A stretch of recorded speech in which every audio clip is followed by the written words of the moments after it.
Hello friends देखंतु एबे भोर 4टा एवं भोर 4टारू मु शज्यारू उठिली। एटा मोर सबुदिन अभ्यास। शज्यारू उठिला परे अलमाइट गॉड बा ठाकुर को भक्तिपूर्त प्रणाम जनइला परे मु आज आपण को ग्यारेंटेड डाएट और किछटा एक्सरसाइज जोटा कि 3 kg weight loss within 21 days रे संभव। फॉर द फ्रेशनेस किसी पानी गरम कली एवं से गरम पानी के बसी धीरे धीरे पीली फल मत आहरी फ्रेश लगे for the law of nature. Hello friends बर्तमान समय हूँ देखूँ आपन को भोर 5टा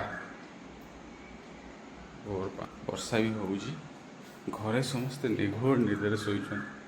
मोर कौन अच्छे सकाल टे वर्कआउट न कले दिन मान भल लगे से हाबिट जहाँ हो जाए से निश्चित भाव में कर देखो मुझे देखा भोर भोर उठला प्रबल वर्षा हो देखो ये बाहरटा देखो आपन को भोर भोर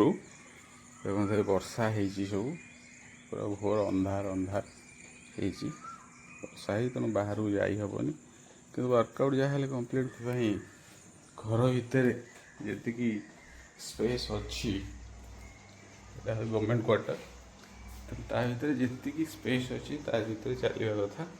चलिक निज वर्कआउट कंप्लीट करवा जे आपण को ही करा पड़ो। जदि मु चाही था मुझे तो शोक रही पार वर्षा हो ठंडा लगुच आराम से शोब देख समय केत आसे काली समय भी आसव पुणी चलीज समय केत न था आपन को ही करा पड़ो। 15 मिनट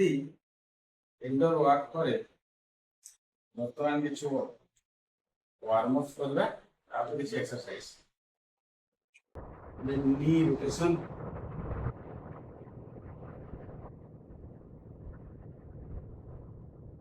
हिप रोटेशन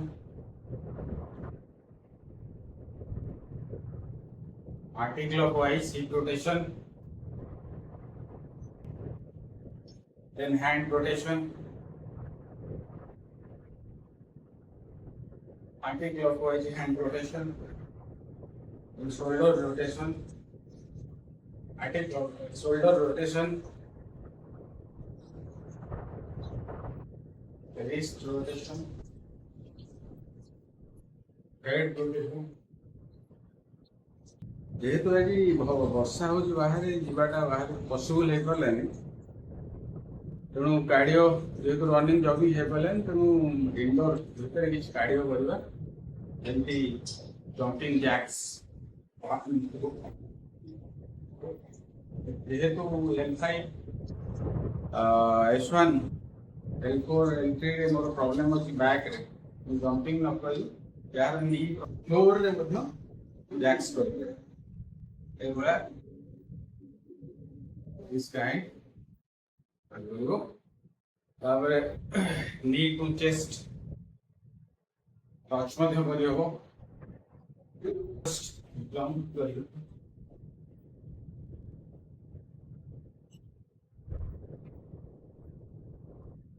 ये सब गाड़ी गाड़ी कर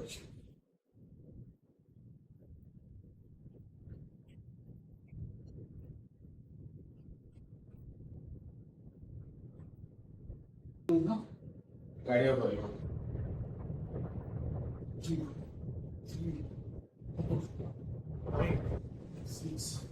7 लीडिंग टॉप्स में कर दो